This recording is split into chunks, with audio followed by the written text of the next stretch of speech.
महाराज एक ऐसा नगर, कौन सा? बोले समुद्र के सन्निकट एक नगर है और उसका नाम क्या है? बोले नाम है वास्कल।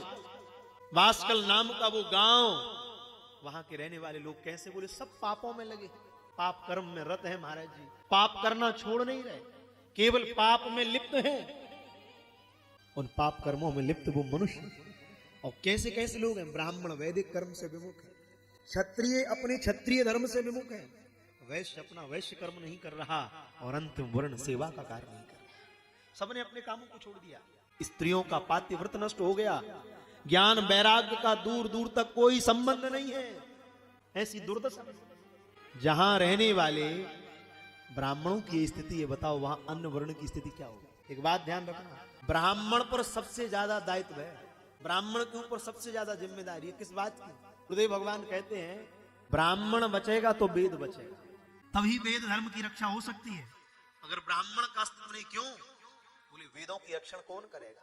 जहां के ब्राह्मण अपने मार्ग से च्युत हो चुके हैं, वहां के अन्य वर्ण तो अपने धर्म का परित्याग करेंगे ही करेंगे। जिस नगर की स्थिति ऐसी है, वहां अन्य वर्णों की स्थिति क्या होगी?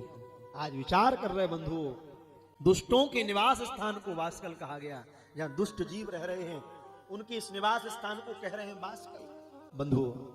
और उसी वास्कल नाम के नगर में एक ब्राह्मण है बंधु, उसका नाम है बिंदु। नाम ब्राह्मण है, कर्म ब्राह्मण के नहीं, केवल बिंदुक नाम का ब्राह्मण, कर्म एक भी ब्राह्मणों के जैसे, केवल नामधारी। ऐसे ब्राह्मण क्या कहते? बोले नामधारी। अब इसको ये ज्ञात नहीं शिव जी की करुणा क्या है, शंकर जी कितने जल्दी रीझ जाए। भोले बाबा कैसे? बोले जल के चढ़ाए से जमलोक से उबार ले, केवल एक लोटा भरकर जल चढ़ा दो, विश्वनाथ जी यमलोक से मुक्ति दे देंगे। और बोले जल के चढ़ाए से जमलोक से उबार ले, तो भगवान ने कहा जल है, थोड़ा चंदन और लाए हो, तो एक काम करो, बोले थोड़ा चंदन और लगा। तो कहा केवल भोले बाबा को जल चढ़ाया तो यमलोक से उतार दिया, चंदन लगा तो क्या करोगे? बोले चंदन के चढ़ाए से चक्रवर्ती कर देते हैं। ऐसे दीनानाथ भोले बाबा को थोड़ा चंदन और लगा, क्या करेंगे? बोले चक्रवर्ती बना देंगे। अब कहा नाथ, बोले चंदन लगाने के बाद और भी कुछ करें? भोले बाबा ने कहा क्या करें? बोले थोड़े चावल और चढ़ा दो। चंदन के चढ़ाए से चक्रवर्ती कर देते हैं, तो चावल की चढ़ाई से बख्श देत 14 लोग। चावल चढ़ा दो तो भगवान विश्वनाथ 14 लोगों को छोड़। और क्या करें महाराज? उन्होंने कहा एक काम करो, हमको सबसे अधिक प्रिय है क्या? बोले बील। बील प्रिय है कि नहीं शिव जी को? बोले बील के चढ़ाए से बख्श देत 3 लोग, केवल बील चढ़ा दो, भगवान कहते मैं तीनों लोगों की संपदा को प्रदान कर देता हूं। और बोले क्या एक काम और कर दे? बोले क्या? बोले हर हर कहते ही क्या करते हैं? जैसे ही आपने कहा हर हर, जैसे ही कहा हर हर महादेव, तो विश्वनाथ जी क्या कह रहे? बोले हर हर कहत ही हरत हूं कलेश सब। केवल हर हर कह दे तो उसके जीवन में जितने कष्ट हैं उन सब का हरण कर लेता हूं। और भी कुछ करते? बोले हाँ। बोले हर हर कहने के बाद बोले एक काम और कर दो। बोले क्या? बोले थोड़ी गाल और बजा दो। तो क्या करते? बोले गाल की बजाय से निहाल कर देते हैं, गाल के बजाय से निहाल कर देते। वो पवित्र ब्राह्मण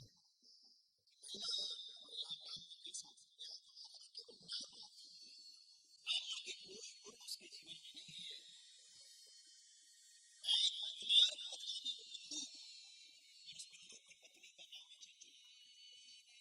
उसका नाम है चंचुला। चंचुला कैसी रूप से भगवान ने सौंदर्य प्रदान किया, और कैसी है? बोले धर्म के मार्ग पर चलने वाली, और कैसी है? बोले पतिव्रता, धर्म का पालन, पतिव्रत धर्म का पालन करने वाली बात है। स्त्री के जीवन में सबसे बड़ा धर्म है पातिव्रत। उसके द्वारा कोई साधन, कोई यज्ञ, कोई जप, कोई तप ना हो, केवल पातिव्रत का पालन कर ले। भगवान कहते हैं केवल पातिव्रत का पालन करने मात्र से उस नारी के लिए मेरी सहजता है। और अगर पातिव्रत का परित्याग नारी कर दे, आगे आप सुनेंगे, स्वयं पार्वती माता के लिए ब्राह्मणों की पत्नियां पातिव्रत धर्म का उपदेश करें। बेटी, नारी का जीवन कैसा है? कैसा जीवन है? नारी का जीवन ऐसा जीवन है, बोले महाराज जी जैसे तलवार हो, नंगी तलवार पड़ी हो और उस नंगी तलवार के ऊपर वो नारी चल रही है, हर क्षण मृत्यु का भय रहता है, थोड़ी असावधानी हो गई तो पैर कट जाएगा। ऐसा जीवन उस स्त्री का है। उसको गोस्वामी जी ने क्या लिखा? असीधारा। स्त्री का जीवन कैसा है? बोले असीधारा। चंचुला ने अपने जीवन को पवित्र रखा, प्रयास किया। मैं भी नारी हूं, मेरे जीवन को मैंने कितना पवित्र रखा, फिर भी मेरा पति ऐसा दुष्ट है, नाम है बिंदुक, अपनी पत्नी को छोड़कर पर स्त्री गमन कर रहा है। इस प्रकार के कुकर्म में लगे हुए जब बिंदुक को कई वर्ष व्यतीत हो गए, कितने वर्ष बीत गए, चंचुला से रहा नहीं गया। बोले ये तो कुमार पर चला गया, मेरे नव यौवन का परित्याग कर दिया, मेरे सारे यौवन का नाश कर दिया इसने। अब तो महाराज नारी ने भी एक बार विचार नहीं किया और वो भी धर्म से भ्रष्ट हो गई। और जैसे ही धर्म से भ्रष्ट हो गई, चंचुला भी अर्धरात्रि में पति को सोता देखकर ग्रह का परित्याग करके चली जाती। भगवान व्यास कहते रमण करने लगी। एक दिन बिंदुक ने चंचुला को रमण करते हुए पर पुरुष के साथ विहार करते जैसे ही देख लिया, उसी समय उस दुष्ट बिंदुक ने चंचुला को मारना प्रारंभ कर दिया। और जैसे ही मारना प्रारंभ कर दिया, बंधु, रोते रोते चंचुला ने कहा, स्वामी मुझे मत मारिए, मुझे मारने से पहले ये विचार करो। क्या विचार करो? आज ये पाप कर्म मैंने किया, तब आपको कष्ट हो रहा है। आप तो कई वर्षों से यही कर्म कर रहे हैं, अपनी पत्नी का परित्याग करके कुकर्म में लिप्त हैं, तब आपने ये विचार नहीं किया कि मेरे जीवन में कैसा कष्ट हो रहा होगा। एकदम आश्चर्यचकित रह गया। आपने कभी मेरी चिंता करी? ये आपका भी धर्म था। क्यों? रावण जानकी जी का हरण करके ले गया। महाराज जी, रावण को श्राप था, अपनी अधिष्ठात्री पत्नी के अतिरिक्त संसार की किसी नारी का स्पर्श करेगा तो जलकर खाक हो जाएगा। इसलिए जगदम्बा का हरण करने आया था साधु का वेश बनाकर। ये मेरी माँ है, मुझे श्राप है। मातृत्व भाव से रावण लेकर गया था और पूरी लंका में सबसे पवित्र स्थान है अशोक वाटिका। मेरी माँ को अशोक वाटिका में ले जाकर रखा। इतना पवित्र होने के बाद भी जब माता मंदोदरी, रावण अपनी पत्नी मंदोदरी के पास गया तो मंदोदरी ने दूर से देखकर कह दिया, खबरदार वहीं खड़ा रहना। क्यों? मेरा स्पर्श मत कर लेना, नहीं तो तू जलकर खाक हो जाएगा। मैं पतिव्रता नारी हूं, तूने मेरा स्पर्श भी कर लिया तो उसी समय खड़े खड़े जल जाएगा।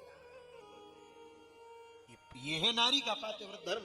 इसलिए देख लो, श्री शिव महापुराण का प्रारंभ महामती से हुआ। दास तो बहुत बार अपनी कथाओं में कहता है, जीवन में सब कुछ बिगड़े, आपके सुधारने से ना सुधरे कोई बात नहीं, दो बातों को सुधारने का सदैव प्रयास करना, बचाने का।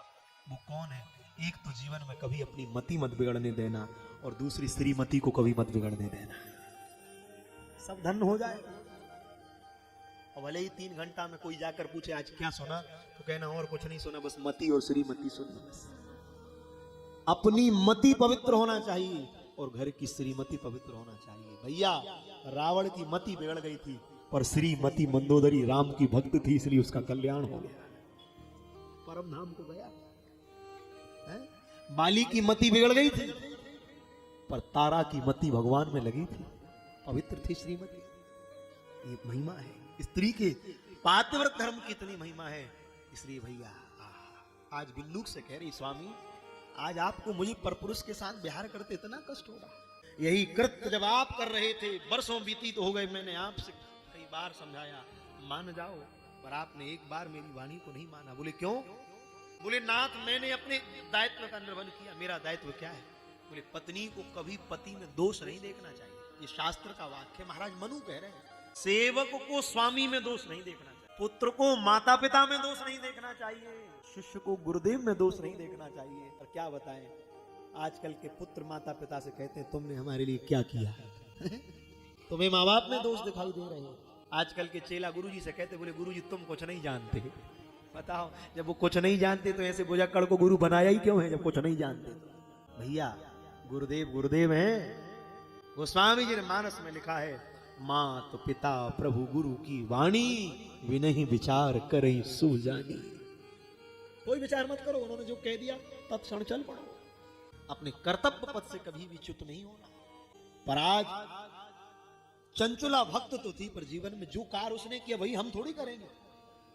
उसमें जाकर रमण करने लगी। पति ने क्या कहा? बोले देख एक बात कहूं। बोले क्या? अहम महारूपवती नव यौवन विहवला कथम सहे काम दुखम तब संगम विनार्तधी।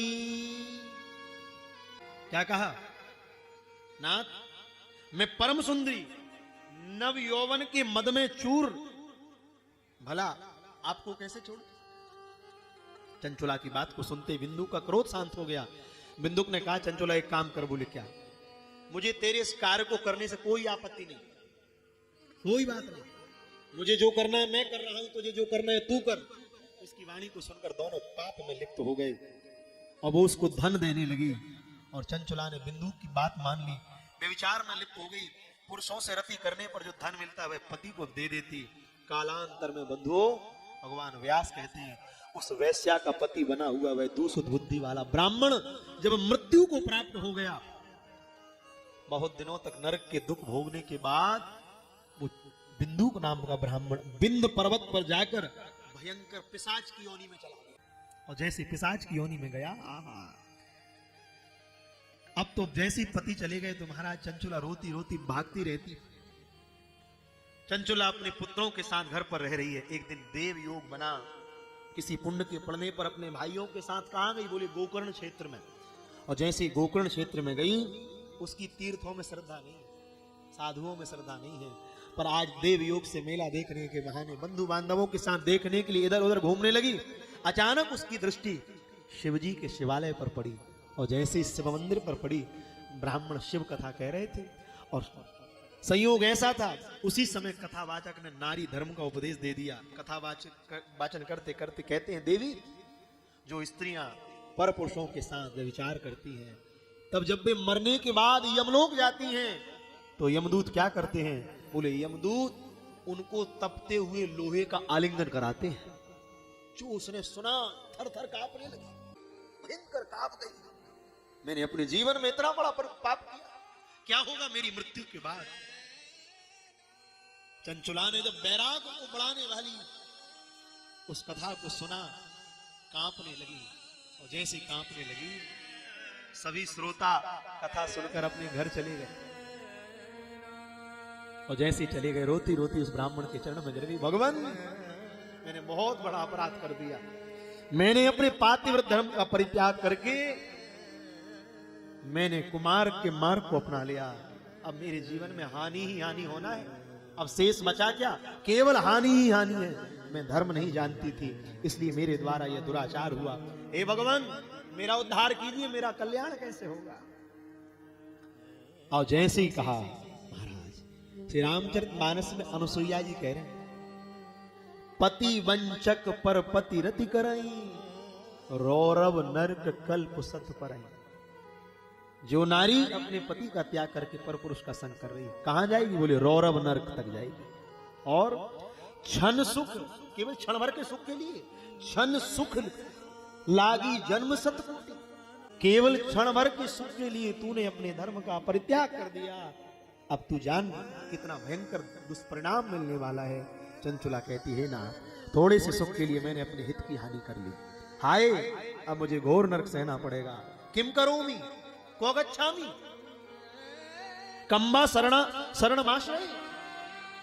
अब मैं कहां जाऊं, क्या करूं, किसकी शरण में जाऊं? अब मेरा क्या होगा? अब तो जैसे कहा, हे ब्राह्मण, अब आज आपकी वाणी से मैंने ये धर्म सुना। आप ही मेरी गुरु हैं, आप ही माता हैं, आप ही पिता हैं, आपकी शरण में आई हूं, आप मेरा उद्धार करिए। ब्राह्मण ने कहा, बोले देवी, अगर इस पाप से बचना चाहती हो तो संसार में भगवान शिव के जैसा दयालु कोई नहीं है। शिव बहुत दयालु है। नाम है उनका क्या? बोले भोले बाबा। जानती हो देवी कैसे भोले हैं? इतने भोले हैं, हिमाचल प्रदेश में एक शिवलिंग है, हिमाचल में एक शिवलिंग है, तो हमने आचार्यों से सुना उस शिवलिंग के शिवालय में सरकार सोने का घंटा चढ़ा है, स्वर्ण का घंटा। तो कई बार चोर वहां से निकलता, उसकी दृष्टि भगवान पर नहीं बल्कि सोने के घंटे पर पड़ती। वाह, कितना बढ़िया सोने का घंटा है। बार बार मन में विचार करता, बोले ये अगर हमें मिल जाए बस तभी हमारा कल्याण हो जाएगा, फिर चोरी वोरी नहीं करना। बहुत विचार करते कई बार, अब उसने युक्ति लगाई, बोले करें क्या।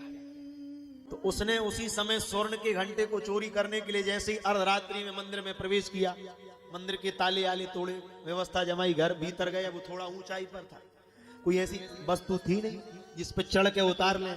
चारों तरफ घूमते रहे, ये नहीं देखा कि शंकर जी हैं, कोई श्रद्धा नहीं, बस सोने का घंटा देख रहा। बोले क्या करें, ये घंटा मिल जाए तो जीवन का टंटा ही खत्म हो जाएगा, बस केवल ये घंटा मिल जाए। डोलते रहे, कुछ समझ में नहीं आई। उन्हें क्या करें, बोली ये सोने का घंटा उतारे कैसे, कुछ नहीं सूझी।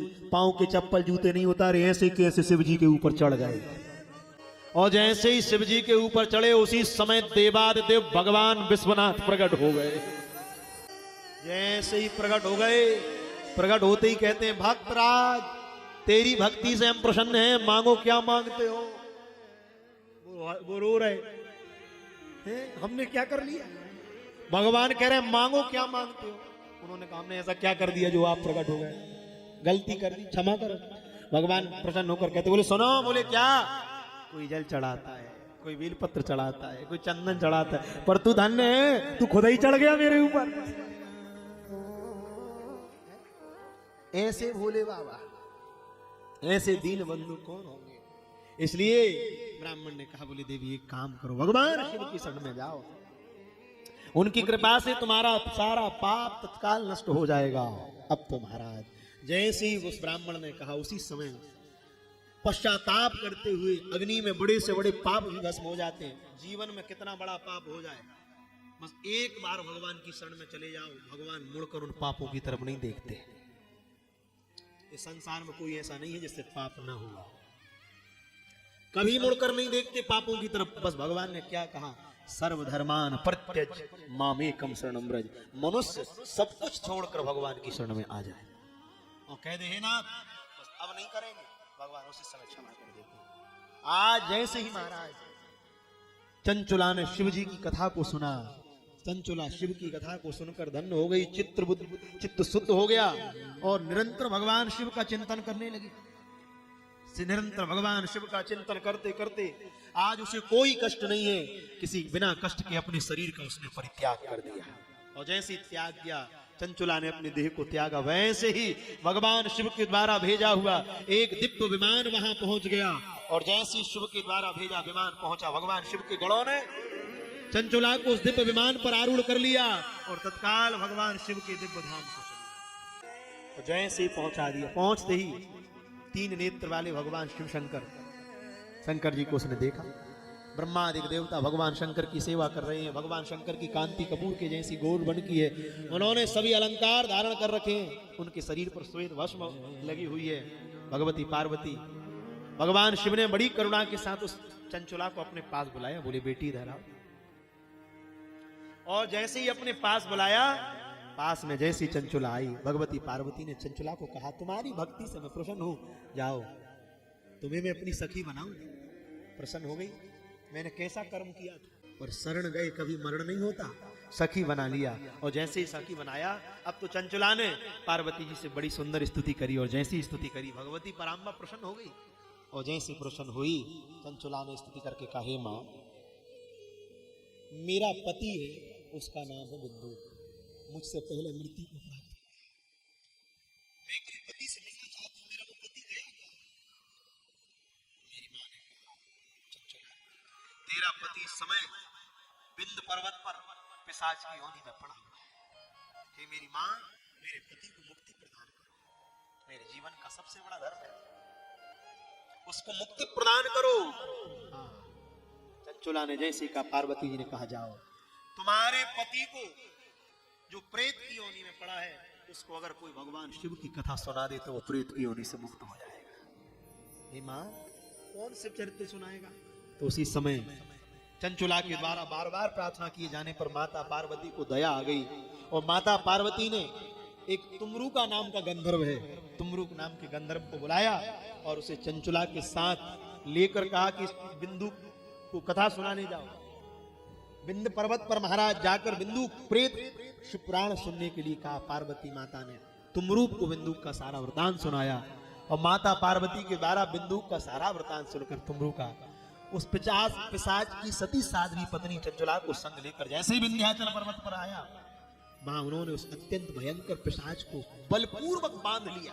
पिशाच को कोई बस में नहीं कर सकता, बांध लिया और जैसे ही बलपूर्वक बांध लिया, मंडप की रचना करके तो शिवपुराण की कथा बांचने के लिए जैसे तत्पर हुए, जैसे ही गंधर्व राज तुमरू का कथा बांचने के लिए तैयार हुए, तीनों लोकों में समाचार फैल गया कि तुमरुका जी विंध्याचल पर्वत पर भगवान शशांक शेखर भूत भावन भगवान विश्वनाथ की कथा सुना रहे।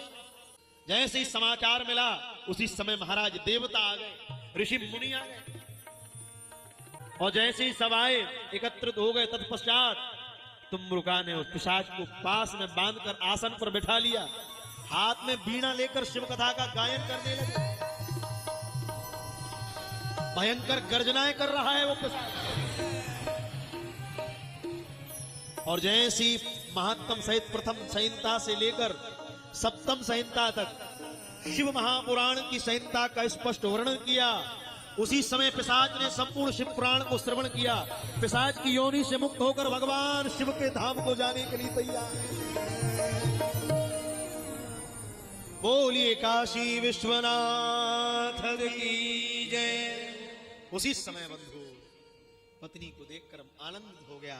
अब तो दिव्य विमान पर आरूढ़ होकर भगवान शिव के धाम को गया, दिव्य वपु धारण करके, और जैसे ही गया दिव्य विमान पर आरूढ़ होकर बिंदु धाम शिव धाम में पहुंच गया। शिव जी ने प्रसन्नता पूर्वक बिंदु को अपना गण बना लिया। तब शिव जी कहते, देख लिया ऋषि, जब ऐसे पतित भी शिव जी के चरित्र को सुनकर पावन हो सकते हैं, तो संसार का साधारण मनुष्य भी अगर शिव चरित्र को सुने तो वो जो चाहे, जिसको पाना चाहे, शिव की कथा सुनकर वो भी प्राप्त कर सकता है।